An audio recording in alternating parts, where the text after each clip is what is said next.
Welcome to Beyond the Blend, the podcast that goes behind the science and talks to the people at the heart of the lubricant market, telling the real story of the people who make the lubricant market move. With real insight and honest conversations, we aim to show off the people's side from across the entire lubricant supply chain. Join me, Steve Knapp, and Rob Taylor as we delve behind the scenes of the lubricant industry. Let's go. So welcome along to a very special Beyond the Blend live. I say live, we always record these things live, but live in the way of us being together in a room. Not just with one person, but we've got 4 people and myself. So we're in a group of 5. We're here with Steve, Jade, Jamie and Nick, who you'll come to know more of across the next hour or so. This is the second live face-to-face we've done. We enjoyed it so much in Dusseldorf before, we thought we'd do it again. But the opportunity to get together in a room doesn't necessarily happen very often. And we're here in Sheffield towards the end of February, at time of recording, here to take part in Jade's Lubricants Social. What is the name? I was trying to think of it. You're going to have to tell us a bit about it because I think it's great what you're trying to do. So tell us about it. So we just call it the UK Lubricants Social. It's just simple, is what it is. I started doing socials maybe 4 or 5 years ago, just as a way to get everyone from the industry together. And it's a bit like the lubricants industry as well as the reliability industry. And it was more to make sure that everyone knew what everyone else was doing and if they could support on projects in any way. And the reason I decided would be a good idea was because in my previous role, I used to lean on a lot of different people for certain projects, and I'd be like, oh, I'm not quite sure about this, I'll ring so-and-so. And then they'd help, and I thought, well, I want to know more people like that. So that's how it started. And it is genuinely a social, but it is a networking event as well, and a lot of people have ended up doing business together and getting jobs from turning up to the Lube Socials. So yeah, it's been quite successful. Great. People do travel from all over Knapp, right? Yeah, Scotland, London, people travel from everywhere. Although we do have a very Yorkshire voice in the room today. We've got the middle of the UK, so don't let that skew you too much. But I think it's great. I mean, do you prefer that face-to-face community to a digital? Because you can do all what you've said online, right? Yes, yeah. So why physical? It's much more relaxed, and the way we do it, we literally go to the pub, do a bottomless brunch. Everyone's relaxed. There's no egos. It doesn't matter what company you work for. Everyone's eating the same food, drinking the same drinks, and people just relax. And they end up genuinely networking rather than going, oh, he's a competitor, I'm not going to go and speak to him. Everyone just talks to each other. It's more relaxed, more social. We don't tend to see many uniforms. So, yeah, it's quite good. Brilliant. Apart from Jamie. We've just had a logo cover. It's his first one, we'll let him. He's new to the table. Yeah. So let's say hello to Jamie. Jamie, you're in Sheffield for the social, so nice one. What do you want to get out of? Why are you part of this community today? What brings you? The social, I had a bit of FOMO, to be honest with you, from the last ones that I've seen. Yeah. And I think Jade kind of touches on a couple of great things there about it. First of all, it's a relaxed environment. The face-to-face kind of aspect to it, I think, is really important as well. And to get to meet new people as well. We're competitors, but we've all kind of got the same ethos and end results in our own little sectors. And it is one of those things whereby if you can get to meet new people that I think maybe from like a social media aspect, you probably wouldn't really communicate much with them. You maybe kind of see what they're up to, keep tabs on them and things. Yeah. So I think it's a great opportunity to actually meet face to face. And one thing that we've started doing more often as a business is exactly what Jade says, is picking that phone up to people that are experts in fields that you're not, with the ultimate aim of helping your customers solve a solution. So kind of on those lines, and that's what I want to try and get from this today, is just kind of branch out and get to know more people within the lubricants and reliabilities industries. Good old-fashioned network. Yes, absolutely. Nick, hello to you. You knew of Jamie, but you didn't... Yeah, I came across, obviously, I knew the name. Obviously, we used to work for a similar company in the past. Okay. But, obviously, what Jade was saying about, obviously, getting jobs, I was one of those people who got a job. Oh, well, so one of the last ones we did, which wasn't Manchester, was a Sheffield one. I managed to speak to the guys at CC Jensen, where I am now. So there's things like that. But again, obviously, a bit about Jamie, we've been in the industry quite a long time, the three of us. We're around the same table, we have a chat, we have a laugh, because we all have the same headaches. Yeah. And we obviously have all the same, similar type of customer base anyway. And there's some situations where maybe, like Jamie was saying, obviously you've got a situation at one customer where somebody else could probably help, where you normally wouldn't pick up the phone. Because obviously it's a bit too formal or delicate in some situations.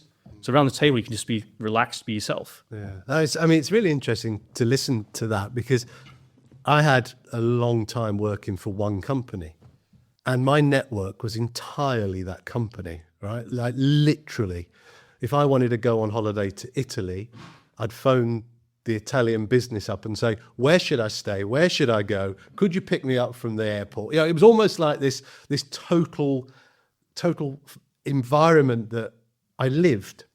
And I remember when I left, it was Shell was the company, and when I left, networking was quite an interesting experience, because like, not only did I not know who anybody was, but nobody knew who I was. Nobody thought what I did was great and I was brilliant. And kind of like, it was a really weird scenario. And I do reflect the power of this type of event is it helps people invest in a network that they can nurture, that actually benefits their job and themselves. So with the Shell network, I had something that could benefit me really short term and quite one-dimensionally. What I find about this network and our Beyond the Blend podcast, it really connects us to the whole lubricant infrastructure, the supply chain, and shows you who does what, who specializes in what, and brings forward those real personalities, right? So kudos for that. And I think we're all going to enjoy today. I think so, because social's been mentioned a few times, but obviously networking happens as well. And like you, Steve, networking events, traditional ones, I hate them.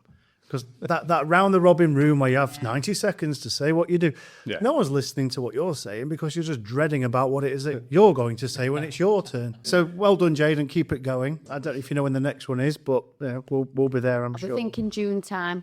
Early view on that one. Yeah. Brilliant. Yeah, excellent. But we are here to take this opportunity as well to talk about, I guess, a conversation from you guys out in the market, in the field, what your experiences are about a topic that we've been focusing on heavily for the past 2 or 3 years is the changing buyer across the lubricant supply chain. Our research, the Buyer Revolution research, has coughed out some incredible insights, data points from the voice of them. But we want to see and just probe that a little bit around what it means for you in real world. Where's it showing up? Where's it different? What experiences have you got? Because I think our listeners will really benefit from the different experiences and opinions of that. So where should we kick off, Steve? Where do you want to go first? Well, I guess let's start at the very beginning, right? We all sit around the table, Jade excluded, only because she is clearly younger than where I'm looking here, right? But Jade, you would have seen this as well, so I'm not excluding you. I'm clearly not. You've seen buyers change, right? You've seen this whole environment of digital proof becoming far more, I guess, the first stop. I just want to, before we jump into the question, you recognize that change. You're seeing that in your different parts of the operation. You seeing this? What are you seeing? I think from my kind of aspect on this is we deal predominantly with production and maintenance teams, which I'm sure that's kind of synonymous with all three of us. But there is definitely a shift to the buyers pre-qualifying through the work that you guys have done. So there has definitely been a shift. I think maybe the different types of, from my aspect, the different types of lubricants and the industries that we're supplying into it may be slightly different. So whether is it a buyer from a commercial aspect or a buyer from an engineering aspect. And I think there are probably some differences in that, but definitely people are pre-qualifying behind the scenes, which is the data that you guys have kind of come up with. So it's definitely there. Personally, I may be wrong, but maybe not seen as much than if you're comparing commercial to maintenance and that kind of side of things. How do you know? How do you know that they're doing it? How do you know that they're pre-qualifying themselves? So we talk about kind of the best ways to put yourself forward to be able to pre-qualify, and obviously kind of your website and LinkedIn are the two main areas. But I think one of the reasons where I can say it is being pre-qualified is through activity of people contacting us via posts that they've seen on LinkedIn. Yeah. And I guess that sits in that narrative of people are pre-qualifying. So it's important that on those two channels, media channels, that you are putting posts on that are trying to draw people into their pre-qualification process. Yeah, good insight. For me, with that, it's what I've noticed with the pre-qualifying stuff as well is it's really difficult with some customers now to get on site. And they'll contact me and say, Jade, we need this solution. This is what I've got. This is what I need. I'm like, well, should we just double check it? Let's do a site visit. And just because sometimes what they think they need is not always exactly what they need. And no, this is definitely what I need. And that's how you know they've done a decent amount of pre-qualification, because they feel they don't need that tech support or site visit sometimes. And I had that yesterday with a customer, and I had to be quite forceful and say, just please let me come and triple check, because I don't want to give you this proposal on what you've done. I need to just double check it, make sure it's right. I don't know if you guys... No, I'm kind of on the same side as Jade, really. What we're seeing is we're seeing a lot of third parties coming on board asking for certain questions for certain product ranges with very limited information. So you go back to them and ask, well, I need some more information before I can even give you a proposal. And it's like, well, this is what we've been given. So you can tell that if they either know it, or obviously their end customer knows what they're after, or they've done their pre-qualification of things. But it makes our life a little bit harder, because I get a bit like Jade, I don't want to put something forward if it fails, because at the end of the day, it'll be our name that goes down the pan rather than behind the scenes. Yeah. Whereas I'm going to show my age now. Obviously, you brought the age thing up. Obviously, in the old days, I used to sit in front of a buyer or sit in front of a technical guy and say, this is obviously what we can offer you. This is reasons X, Y, and Z. What problems have you got? And it was dead simple. Whereas now you've got buyers who obviously go on sales courses as well. So obviously they've got like a bit of a sales background, so they're trying to bring down the pricing. And I think make it even worse, obviously makes it even interesting now is the bio industry.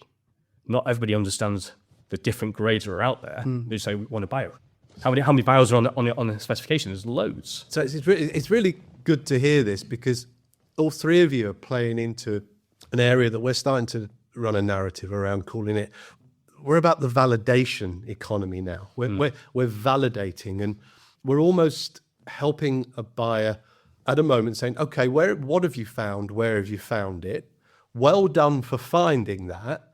Now let me validate your decision. Now that gives you an opportunity, right? You can either say, well done, or can I teach you something that you haven't yet thought about? And I think that's, Jade, yesterday, that experience. But it's an interesting aspect, because you guys are more technical. Your solutions, your service is more technical than just selling oils, right? So what becomes the job of a new technical salesperson or advisor? Because if a buyer is researching so much, is it important anymore to have that technical aspect? I'd be really interested to understand where you see that playing out. Are you seeing the need for greater technical and application knowledge? Or actually, are you seeing that reducing because buyers are able to say, I don't need you anymore? I think it's more difficult to be in there, like we said. Sometimes it's more difficult to get a site visit or get the customer to understand they still need us. But for me, with the filtration and automatic lubrication systems, we try to do things based on condition. So if someone brings a system to me and they're looking for offline filtration or oil reconditioning, I can give them a solution based on how many litres of oil they've got, what viscosity is and what temperature it's running at. But that still might not work, because that does not take into account the condition of the system. So the technical piece for me is sitting down and really understanding the condition of not only the oil, but the system and the process, and then saying, well, this solution won't work 100% because of X, Y, and Z. So we need to also add in these factors and these technologies to give you a solution. I can sell you a box, but it's probably not going to work. And in 12 months' time, you'll be ringing Nick because my solution hasn't worked. And then he owes me a coffee. Again. No, again, obviously, I completely agree. Again, obviously, I've come from both sides. So obviously, I used to sell lubrication, but obviously, I now work from filtration. Yeah. So I think obviously the advantage I bring to that obviously is my technical knowledge as well. So you can advise these buyers. What you'll find is if you get in touch, if you obviously speak to the actual engineer, for example, who's got the major headache, he really appreciates it more than a buyer.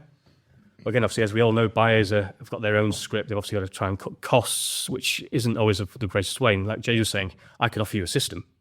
It could potentially work, but a bit down the line, you're going to have even more problems. So it's that educational side. Now, going back to the question, how do we do this?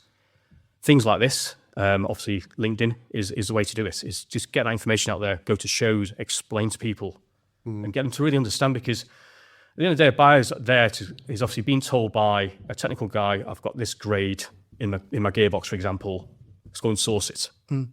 But it might not be the right grade, because as we all know around the table, when you manufacture a machine, obviously there's a specification they go to.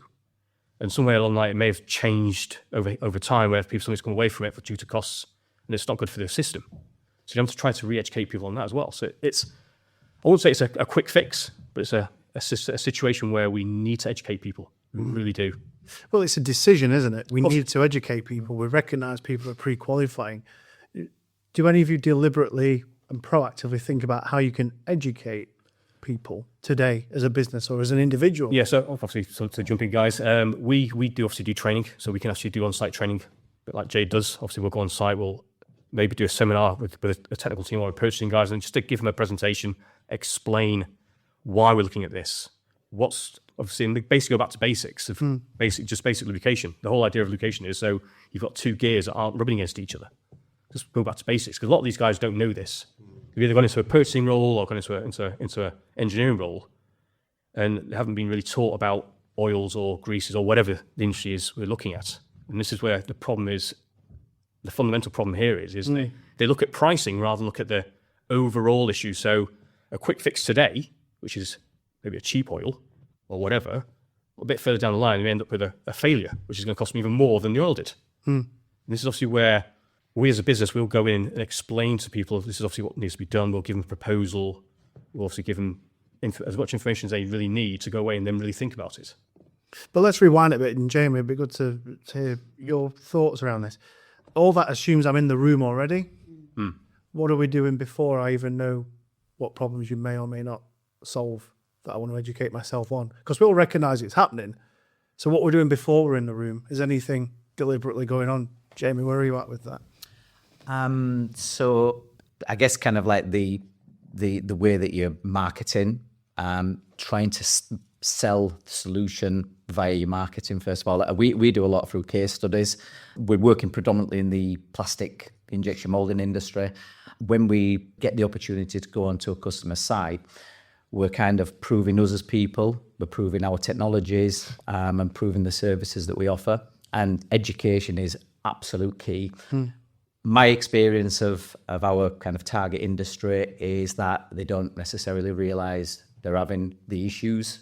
I've got a great story to maybe tell in a little bit on that one from a different kind of company I used to work for. But they say the seeing is believing. So we have a way for varnish removal from hydraulic systems. The majority of companies we go into don't actually know that they have those problems initially. But the case studies that we put on, we show the before and after pictures. Seeing is believing, and I think that's probably the work we're putting into pre-qualify. Yeah. And it is that opportunity then to get on site as well. We work with a lot of the machine manufacturers. That gives us, I call it Willy Wonka golden ticket. So we're going in, that they sell a machine and we go in to fill the machine with the hydraulic oil, and we're kind of, right, we're here. Let's have a look at what else you guys are doing. But as Nick said, it's all about the education. So it's kind of starting right from the beginning, and kind of understanding,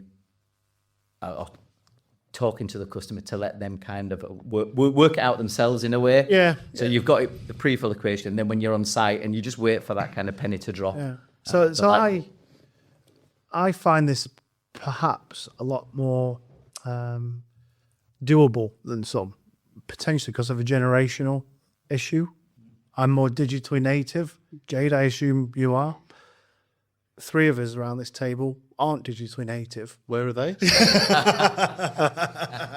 I So- agree, and that would be my answer to the education piece is, for example, at SKF, we have what we call a QLR, a quick lubrication review that customers do themselves.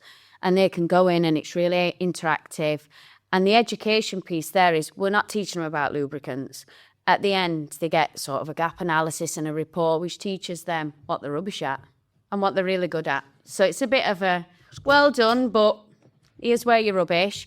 And if you go onto our website or speak to X, Y, and Z person, we can educate you further on how to improve them scores. So you're helping them identify their own problem. Yeah. Because we were having this discussion in the office the other week. It's like there's unknown unknowns. People don't know the problem they've got. We can see a problem they've got, but they don't know it exists yet. And that education piece is a real challenge. And I wondered, how has it impacted how you do your jobs today? Because I guess as commercial focused people, historically, you enjoy the going in, educating, identifying problems. That's not needed anymore necessarily. So how does it make you feel as a professional? How have you had to change doing what you do? It's a challenge, for sure. But again, obviously, people aren't dealing with, should we say, what we call the old guard. So there's still, the older generation is still there and understands the problems and the headaches they've had over the years. I think it's going to be very interesting going forward for the next generation, obviously, if that's the way it's going to go, because as I see it, we don't see very young people come into the industry really, don't really want to, because obviously everything's, like you say, social media or gaming or whatever. So it's going to be very interesting how the market changes. We see it, again, like Jade was saying, we're seeing a lot of it now on digital platforms. Obviously, people get in touch via LinkedIn, we've got a problem, or could we have a chat? So this face-to-face is, for me, I still use it on a day-to-day basis. And I'm not going to change that because I think face-to-face, you can sit down on a table with somebody and you can really read them better than over a phone or via a computer. But going forward, again, obviously, I think we saw it during the pandemic. We now know that we can use digital media, digital information to do business. And the mindset of, I can work from home, I don't need to see visitors or whatever, has kind of changed the way in business moves. And it's only when you talk to people from the engineers, so people on sites, where you have to go and see people. Whereas if it's in an office, it's a case of, well, can we do it over a Teams call or can we do it over a WhatsApp or whatever? And that's obviously how it's been to change. It's a lot more difficult to persuade somebody or talk to somebody over a phone and get the message across than it is to actually sat face to face. That's how I'm seeing it in the market. Absolutely. I think for what we all do, the face to face is definitely needed. But it is and will continue to change. And it's the fact that we've got to adapt to keep up. Because what people didn't see, because this is a recording, when Nick mentioned we're not bringing younger people into the industry, you all nodded. Yeah. Now, just as a bit of coaching, nodding doesn't work great on a podcast. I agree. We agree. So, Thanks, guys. so attracting younger talent is going to create an environment where perhaps the preferences of face-to-face become even less of a priority. And if we've already spoken about buyers being a little bit more informed before that face-to-face visit happens. We were with a client a few weeks ago and they told us that they love WhatsApp as a platform because you can take a video, send a voice note, and they were sending videos of bearings in operation saying, now diagnose this bearing in operation. I as a younger person don't want you to come in because I'm showing you. So I think there is a pivotal moment that we've still got to address, because when we talk about buyers, we're talking about engineers and the whole spectrum of buying, and there are now more younger buyers than there are older buyers, and I think we've got to start thinking about this new job for technically orientated people. And just framing to a point, we see through our research that product knowledge is vital, but application knowledge is even more important, right? So actually knowing about the widget, knowing what will impact its performance is becoming more and more vital. So the new role of a technical person has got to be more about storytelling, hasn't it? Hasn't it got to be more about not the data, not the numbers, not the score that it gets you, but the story behind it? How are we doing there, becoming more human and telling the human story? I mean, personally, from my kind of experience of this, I'd like to think that within my business we do that quite well. You know, we talk about the case studies and being more personable and relating to the issues that customers are seeing on a daily basis. And I feel that if you can use your experience of other applications, successful applications, then that helps them kind of feel more at ease that you're not trying to just sell them a product or a service, but actually you're invested in finding the solution, and you've got the credibility and credentials to actually deliver that through previous success that you've had. Yeah. So the storytelling speeds up the process, right? Yeah. I'm sure. Yeah. Sure. Okay. And I think on top, obviously jumping on back of that, I think as well, experience. So a lot of the guys who are out there doing especially in our industry, have had lots of experience, have been on sites, have lived it. Yeah. Whereas, like you say, the younger generation now that are coming through haven't really got that experience base. It's either being on a phone or in an office or whatever.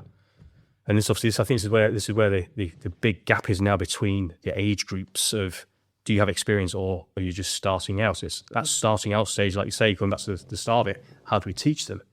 The only way to teach people is to go and do it, hands-on stuff. But if people aren't accepting you on site, it makes life so much difficult. Interesting challenge, that. It speeds up the fault finding so much, having seen it before. And I mean, we're quite lucky at my company because it is so big and global, and there is kind of a head of industry for everything, in whether it's bearings or seals or lubricants. So there's kind of an expert.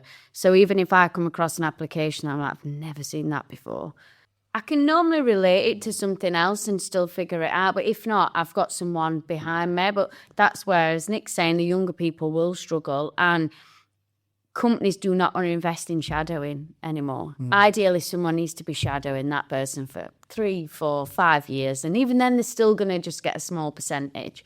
But companies don't invest there anymore. We're lucky if they replace people. Normally, all their knowledge just goes into a digital file and it's used digitally. And, well, you can tap into that and see what so-and-so did 10 years ago. I saw this. Yeah. I saw this, I don't know, 15 years ago, when I was in South Africa leading the mining business out there, right? And this was political as well. So there's a whole different agenda going on there. But there was a real talent drain. So the technical engineers, the white African males, were being pulled out into Australia to serve Australia because South Africa was dealing with putting things right. They were bringing a lot of black people into the sector who didn't have the skill. So there was a real drain of knowledge. Are you seeing, I'm not saying you're seeing this sort of like social gap appearing, but are you seeing that in the segments that you operate, that there is this growing gap of knowledge and expertise? And does that worry you? I mean, I think the skills gap it's been spoke about for a lot of years, and it is really worrying. I think, like you say, there's a lot of people at the age where they're close to retiring. I know I'm old, Rob, but I'm not. I wasn't saying anything. That's what we're celebrating at. However, what I will say on the flip side of that is a lot of the companies that we work with have kind of reintroduced over the years the apprenticeships. Oh, good. Yeah. So it's definitely highlighted that there is a skills gap. However, that gap's still there, from the guys that are not far off retiring to the apprentices or the younger people that are working in these businesses. So it is slightly concerning. So why has that happened? I think there's two reasons for the skill gap. I think it's an investment thing. Companies are very conscious about making the most of the money. And we spoke about just before shadowing, and like apprentices did fall off the face of the planet, and then they have started coming back in. But I think a big one is the older, closer to retirement age engineers you're seeing have stripped down most of the plant on their site, and they've built it back 10 times. New machinery and new plants don't require that anymore. Pretty much everything is automated in some form or way and monitored, operated remotely. So either when the apprentice is coming through, they don't need that hands-on experience anymore. And then when a problem does occur, no one knows how to fix it, 'cause no one's ever stripped it before. No one's ever actually had to go and check the temperature of it or do anything like that. So I think there is two reasons for the skill gap: investment and also just the way we're moving. I want to add to that as well. Obviously, you've got a situation where, say, the generation before me, for example, were there for, you'd have a job for life. So people wouldn't move around as often. Now, obviously, these people are retiring. There's obviously more gaps within the industry where people can move around. And that's obviously where you lose this experience and knowledge. So you have to go through, like Jamie say, archives, or Jade looking through archives for information on a customer, because nobody knows what's happened there because that person's gone. And it's things like that, sort of, which is, in my view, is very, very scary.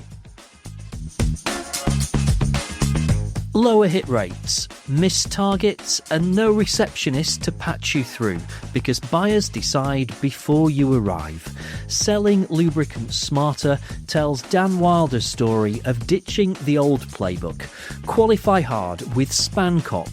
Plan sharper meetings with Whopper. Use AI to move faster and turn technical expertise into clear outcomes buyers trust. Built on the Buyer Revolution research, it's a practical blueprint for modern lubricant selling. Search Selling Lubricants Smarter on Amazon and buy your copy today. Do you think people still want to work in this industry? Because you've explained a situation where efficiency means we just don't need the people. Are people beating down your door to come and work with you? I know a situation where they're looking for work or looking for somebody to start to work, and it's very hard to find somebody with the skill sets, because it's like Jade was saying, we don't want to shadow somebody. You've got to go in there and basically run rather than walk and learn. Yeah, you've got that learning period that you obviously learn from, but then after that, you've got to be out there doing it. And that seems to be a big problem, I think, throughout the whole industry. My partner's currently wanting to get into like the maintenance and engineering industry. Zero experience. He's done man management for God knows how many years. And he's really struggling to like find somewhere where he can go, not be on like apprentice's wage, but even finding an apprenticeship for him is quite difficult. And he's someone who's got 15, 20 years of management experience and process and operations experience. He'd fit into that world really well, but finding that gap for someone with no experience is very, very difficult. So the skills gap's only going to get bigger if we don't let people come in and start to develop. Find that way, yeah. I mean, you took me, let's carry on this conversation. I think this is really interesting. You took me back to a time, Sundays, Rob, I've shared this with you. Sundays, I used to sort of have my first, second, third car out on the drive, and I'd get underneath it and I'd take it to bits to put it back together. You'd change the spark plugs, you'd do something with your car, right? I don't imagine, and I don't know this. Oh, you can ask. When you lift up the bonnet, do you know what any of the parts are other than where you put the oil and the water? No, because you're not supposed to these days, are you? I opened the bonnet on my newest car recently, and it's all covered. There's nothing you can get into. They don't want you to touch anything. You open mine, it's a battery, because it's an electric car. Exactly. And this goes back to exactly what Jade's saying. The machinery nowadays, whether it be a car or industrial plant, is not necessarily designed and manufactured in a way to be, shall we say, tinkered with. Yeah. I have something on my dashboard that says your wiper fluid's low, fill it. Your tyre pressure's a bit low, fill it. Go back to the garage, it needs your service, do this. Absolutely. It tells you. We've made it so efficient. So what we've got is almost the position of real challenge now, right? We've got an environment that still requires validation and education of the real problem you've got, not maybe the one that you think you have, but the one that you've really got. We've got a group of people who might not be able to articulate that to a potential customer. And we've got, therefore, a group of people who might be overlaying some of the wrong messages to the market, or reaffirming the wrong message. What do we do? Struggle. Go grey. If you take oil analysis, for example, so a lot of people still come to me for support, for oil analysis and advice. And I can probably count on one hand the amount of times that a customer's come to me with a history of reports and I've gone, do you know what, you've got the exact correct test suite that you should have. Because they don't mechanically or even sometimes process or operationally understand their equipment. They just have a set of tests and I'm like, well, you're missing the most important information. So I need to know if this is affecting your process or asset, and I don't know because the testing's completely irrelevant that you're doing. So it is a challenge because going back to pre-qualifying, we've got people that don't fully understand their assets pre-qualifying, whether that's procurement or new engineers coming through that are more digitally minded, so they are doing the pre-qualification. And then the older engineers that can do a decent pre-qualifier, want us on site, but sometimes are prevented from that. So why aren't they inviting you in? I think it's overworked. I think, like say, obviously, years ago, you'd probably walk into a moulding shop, for example, so that's where my history started. You'd probably have 3 or 4 engineers on site. Yeah. Now you have 1. Yeah. Running the whole thing, so they're so stressed out. Doing 3 jobs. Yeah. So they don't really have that time to put to one side because they know if I give you an hour, it could mean 2 hours down the line for them later. And this is where the problem is. I think as well sometimes they're a bit overconfident in the pre-qualification, and that's the difference, what you said, Steve, between pre-qualification and the validation piece. So sometimes even if an engineer is really competent, they still probably won't look at it the way me, Nick and Jamie will. So there's still a piece of the story missing. And going back to that condition-based piece, understanding what is the real problem with this machine, not what do we think it is. Let's not go down RCM. Let's actually look at condition of this machine and if this solution you've pre-qualified is going to actually work. Jamie? I think actually, kind of going back to all of the issues, one thing that we do have is the solutions as well. And I think absolutely, Nick is completely right. Your maintenance managers, production managers do not have the time nowadays. And but one thing, kind of putting a positive spin on that, is once you have the opportunity to go in and start and kind of demonstrate what you can provide as a business, that's how then you build that trust and that relationship. And one of our longest standing customers, we were invited onto site by the engine director and introduced to the maintenance manager, and the maintenance manager saw us as a threat. And the threat was, you're going to be taking work away from my team of engineers, and they're not going to be getting their overtime. This is now 10 years we've been working with this company, and we've just kind of developed the relationship, we've developed the products and the services that we offer, because now we were given that opportunity to kind of start working with them. Over time, we built our credibility, and they saw the benefit of us working with us, and the engineering manager now sees us as a benefit to his maintenance team because they can then work on more important areas of plant. I kind of say, let us do all the dirty work, and let your guys concentrate on other more important things. And it's the getting through the door is the biggest challenge, and I think that's a lot of what we're saying here for various different challenges. Yeah. But once you get through there, you do have that opportunity then to kind of prove yourself, really. Yeah. How many of your inquiries, as a ballpark figure, do you think are coming via this pre-qualified route? How many customers these days know, and I'm doing that in speech marks, how many of your customers know what they want before they contact you? versus those that phone up and say, I don't know what I want, can you just come inside Mine will and be help? about 50%, I think. Yeah. 50-50. 50%, I get an inquiry, we've got this problem and I think I need this. And then the other 50% will ring me and say, Help. Jade, something's wrong. I need you. I don't know what's wrong, but something's wrong. Yeah, okay. Yeah, I think I would say I say it's less from my standpoint. We're a small business, so we're not known. We're like Jade said about the global reach. Yeah. We obviously don't have that. Same with Nick and CC Jensen.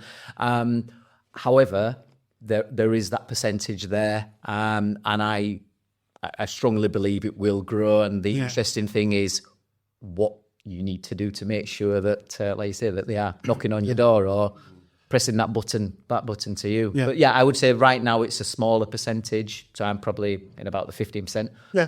But I may be completely wrong. Yeah. No, I could agree with both of them. Obviously, we as a business in the UK have let industry slide a long time. We've basically been concentrated on marine and the energy sector.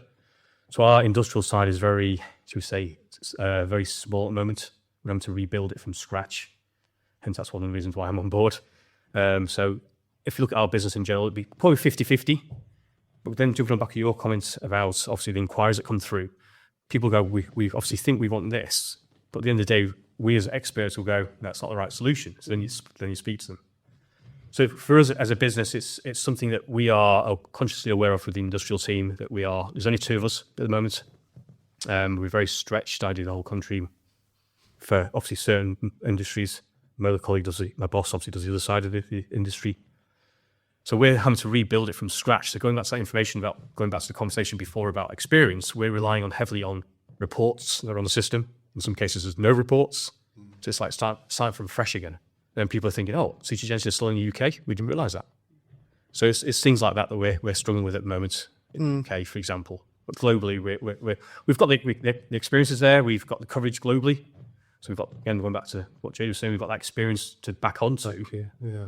So again, as a figure, I'd say about 50-50 really. Yeah. Well, it's interesting, isn't it? Yeah, that you've noticed that half and about 20%, 15-20% are coming via, I've educated myself, I think I'm right, am I? I think it's a really interesting and changed focus. And the number, as you say, Jamie, it's only going to get bigger, isn't it? Absolutely. But I think we can obviously, on the back of that, obviously, is that face-to-face is key. Then people get to realise and rely on you as being the experts, even though we all do the same job type in an industry. They obviously have people, obviously they've seen more regularly, obviously have dealt with. They know who to speak to. Yeah. If you don't have that face-to-face, then how are they going to know who to speak to, really? Apart from a central phone call, I've got this problem. And I wonder how that's going to develop, that trust equation. Yeah. I wonder how that's going to develop, because I certainly come from a background where trust was built over time. Yeah. Yes. And you're explaining situations where people are literally picking up the phone and talking to you because they know, like, and trust you. I'd imagine that trust is probably won a bit quicker these days because of the ability to tell stories, the digital aspect of self-education. So I guess I start to question, how do we start to help these newer people build their own trust so it isn't relying on those that have been around for such a long time? Where do we go with this? Don't give them an office to work from. Go on, open up a Keep bit on them that. out on site. Yeah. Well, you said that a few times, right? There's a lot of, not even sometimes young, there's a lot of BDMs with our partners that I know that don't go anywhere. And I'm like, well, how have you managed that without going to site? And so I think younger people will be much worse, but I think there's a culture of it since the pandemic. I know Nick mentioned that earlier, of people just don't think they need to go out on site anymore. And putting a face to a name is super, super important, like the socials.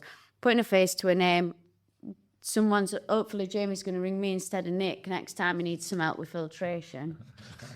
She winked. I just winked every time. That's another coffee hour. But I think it's super important, like hands-on experiences gained on site where the problems are, and you can story tell someone else's stories, but you're going to get caught out. So that's really interesting. I mean, I have to say this: people feel that they can do their job by staying in.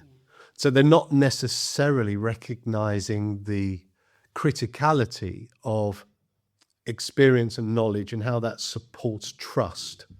And I think that for me is quite an interesting takeaway from this conversation, that there's an ownership to the people in our businesses to earn trust themselves, right? It's not going to come to you. Yeah. It's not going to come to you. You've got to go and you've got to earn it. And sometimes that's, brutally honest, that's the hard yards. Yeah. That's getting your sleeve rolled up. That's getting mucky. That's getting into the weeds of the problem. And no matter what you do on AI, and no matter what you do on looking at your bank of data, nothing beats that rolling your sleeves up and getting stuck in. But I did hear you say the challenge is that we might not be creating the environment for people to do that. Yeah. So I think it kind of plays into this space. If we aren't helping people recognize the art of the possible, their potential, they're not going to build their own credibility and they're not going to build their own trust. So we've got to do things a bit differently, I'd imagine, in this environment. Yeah. So, I mean, on that, you said face-to-face still matters, and we agree. So data agrees face-to-face matters. It's more when it matters. Mm-hmm. Do you incorporate face-to-face as a direct line to you rather than physically meeting, i.e. face-to-face, Teams meeting, your WhatsApp number, your LinkedIn connection? I can message Nick. Does not have to be face-to-face. I tend to say, obviously, whenever I send an email, I always say I'm open. I'll say 24/7 because I'll get Jade phone mail 24/7 asking for help. But no, I think again, like going back to this story, is if they see you on site getting your hands physically dirty. So I've done things in the past where I've actually taken a drum myself and filled the machine up for them. When they see things like that extra mile, as we used to call it, they have confidence that they can call you or speak to you. I do, again, if you follow me on LinkedIn, I do a lot of posting as well, the things that we do or seminars and shows. So I try to best myself by saying, listen, I'm available. If you've got a problem, just give me a call. I can help you. I'll help you. If I can't help you, I can point you in the right direction. And that doesn't only necessarily mean filtration, obviously, which I'm working. It's my lube experience or my plastics experience. Yeah. So I'm there to obviously to help the industrial as a broad. Yeah. We want your job as well now. No. Of everything. No. I think also as well. So one thing that we've started, we did a presentation at one of our customers. So all their service engineers, as part of a machine service, take an oil sample, send that back to us, and we were kind of thinking they're taking an oil sample and then they get a report. What happens kind of from that to that? And this was training that we delivered to experienced engineers. Even those weren't educated or fully understood what went on behind the scenes. And it kind of got us thinking a little bit further.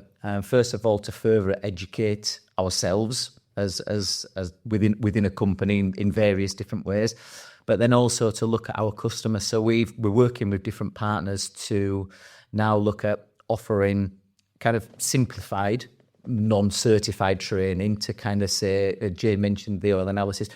What are the elements of an oil analysis report? What does that mean to the machinery? Kind of really basic end. But then looking at our bigger customers at more where they may have different ranges of engineers from new apprentices up to experienced, and offer them lubrication and reliability training through our partners as well. So it's just kind of different ways. And if you can offer that little bit of education, then that might hopefully give them the insight then to kind of look a little bit more of interest at the machinery itself. So I think it's a kind of really delicate balance that we're on with the industry, whether it be the lubricants or the reliability side.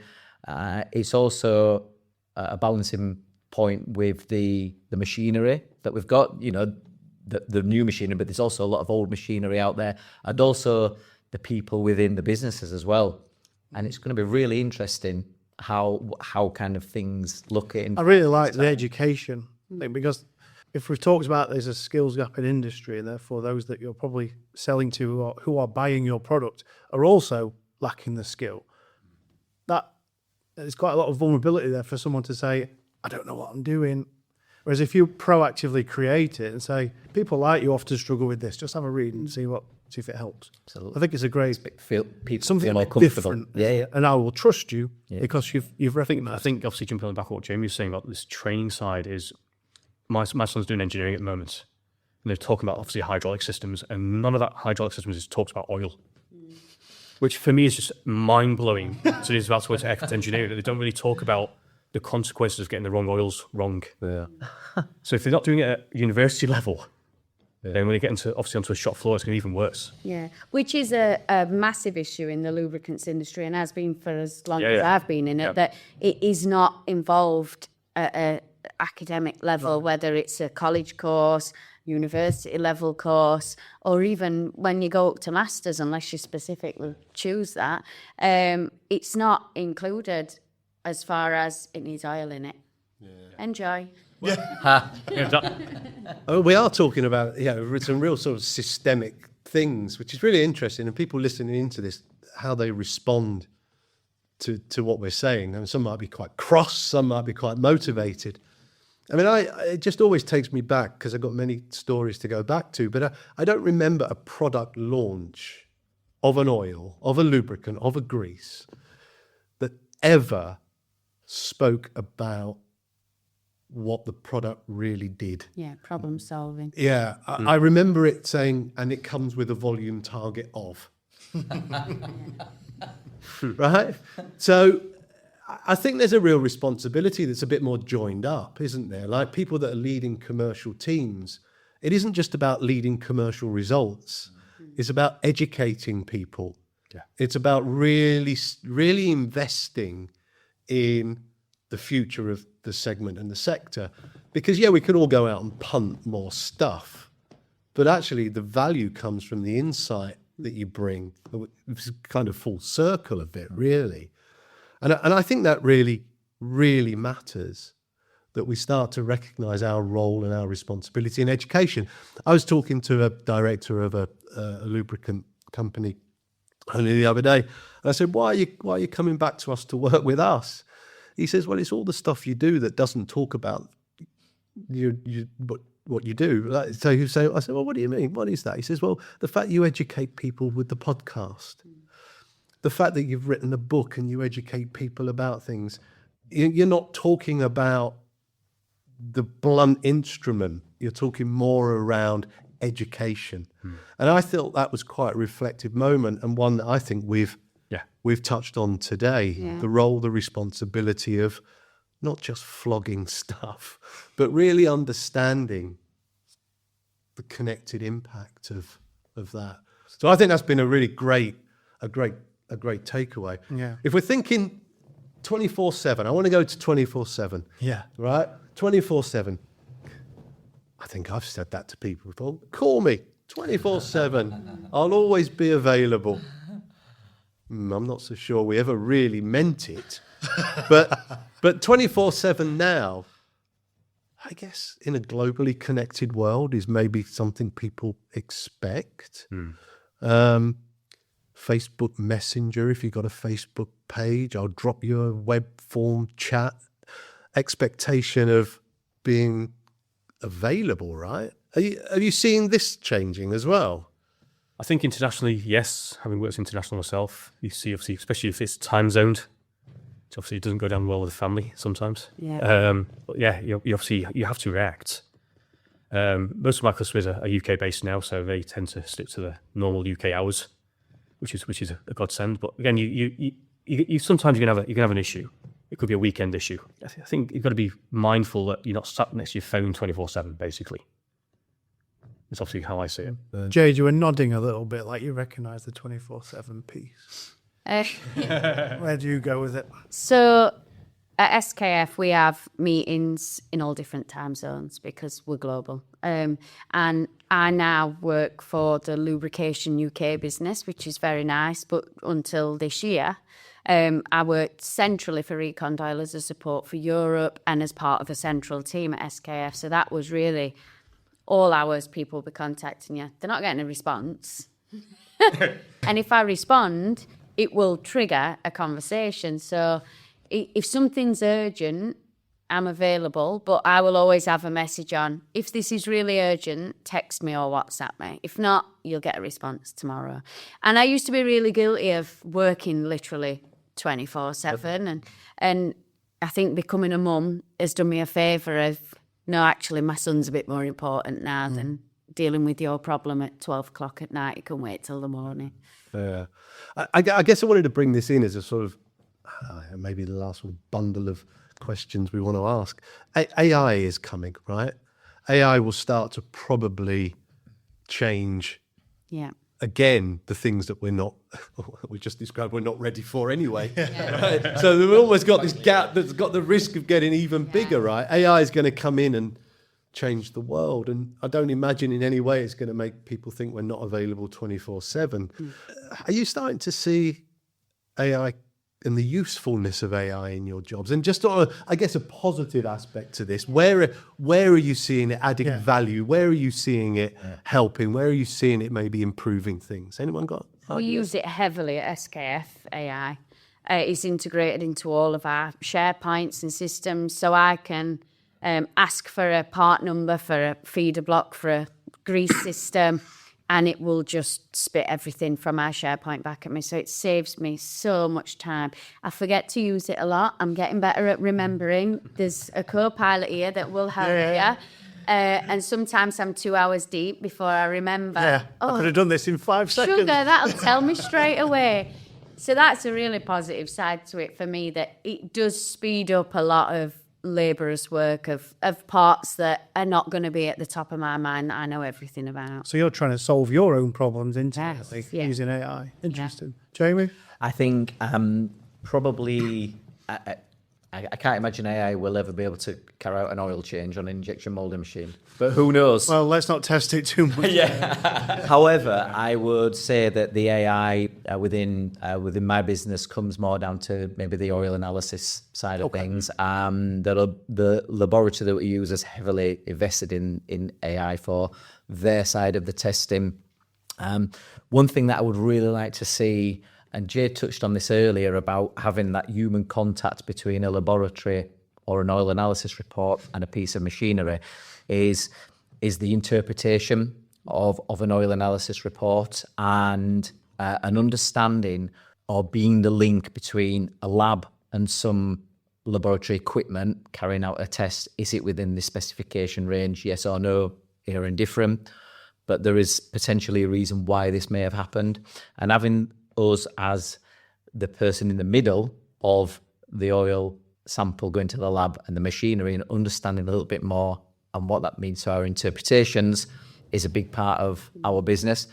So when AI can actively or efficiently do that interpretation as well, and you could feed these into systems, I could see this being Do you think it's an exciting opportunity? Yes, yeah, because I think again, like looking at making your life easier.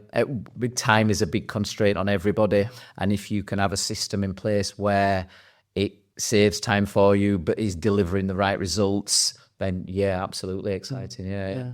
Nick? I agree with both those comments. I can't really add to it myself personally. I tend to use it for oil analysis. Obviously, I wouldn't say it's my strongest point, but obviously I tend to double check. That's obviously the age in me to make sure obviously it obviously makes sense before I then report to a customer and say, listen, this is what's going on with the machine. Yeah. It's very scary. I think AI will help with, and same as it's doing in vibration analysis, it will help with a lot of screening of that initial results.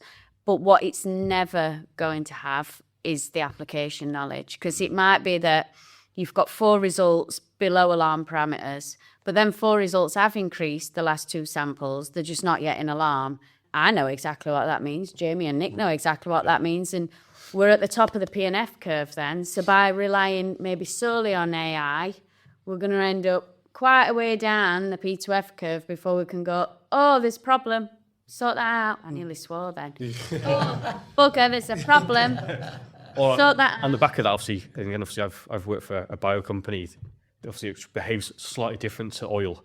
AI picks it up as a failure when, in theory, it's not. Yeah. So it could send it to a customer saying, you need to change this oil, which could be a massive asset. Yeah. And they go, We're talking about the tan, aren't you, Randy? sure am. But things like that, where obviously it behaves differently to average oils. Yeah. If you don't understand it, then it could be a failure.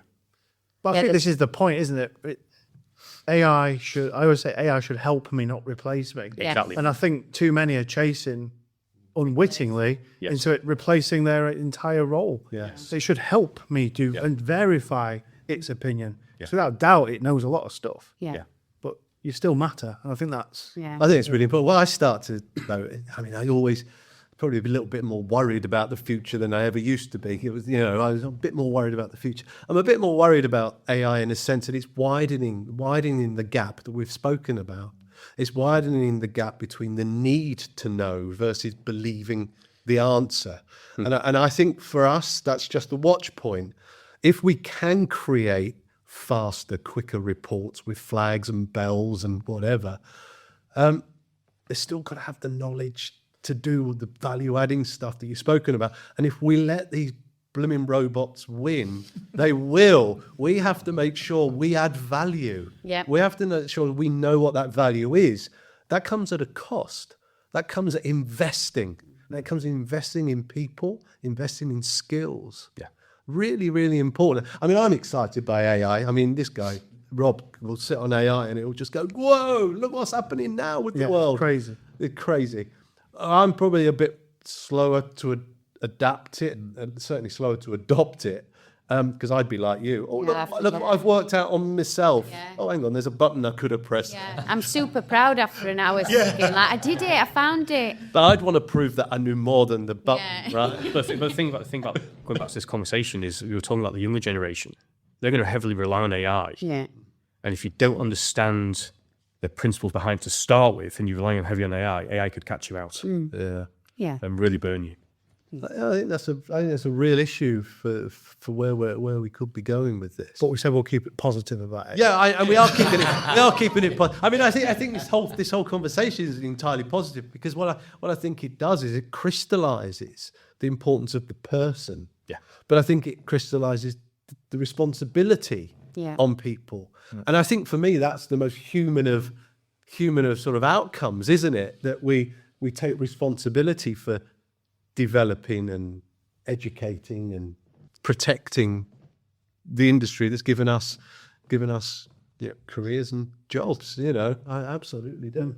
Yeah. So listen, we've been gassing for an hour or more now. I think it's time flies when you're having fun. No, we've covered a lot of ground, haven't we? And some topics that weren't on the prep sheet as we highlighted, but I think that makes for a whole better conversation.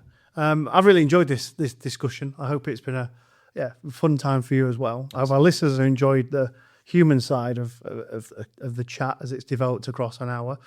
We're going to go and enjoy Jade's social with other humans in real life now, or I know some or coffees. or IRL, as my kids would say, in real life. Listen, Jade, Jamie, and Nick, thank you for your time today. Appreciate it. Thanks for the invite. Thanks for being a part of Beyond the Blend Live, and let's do this again soon.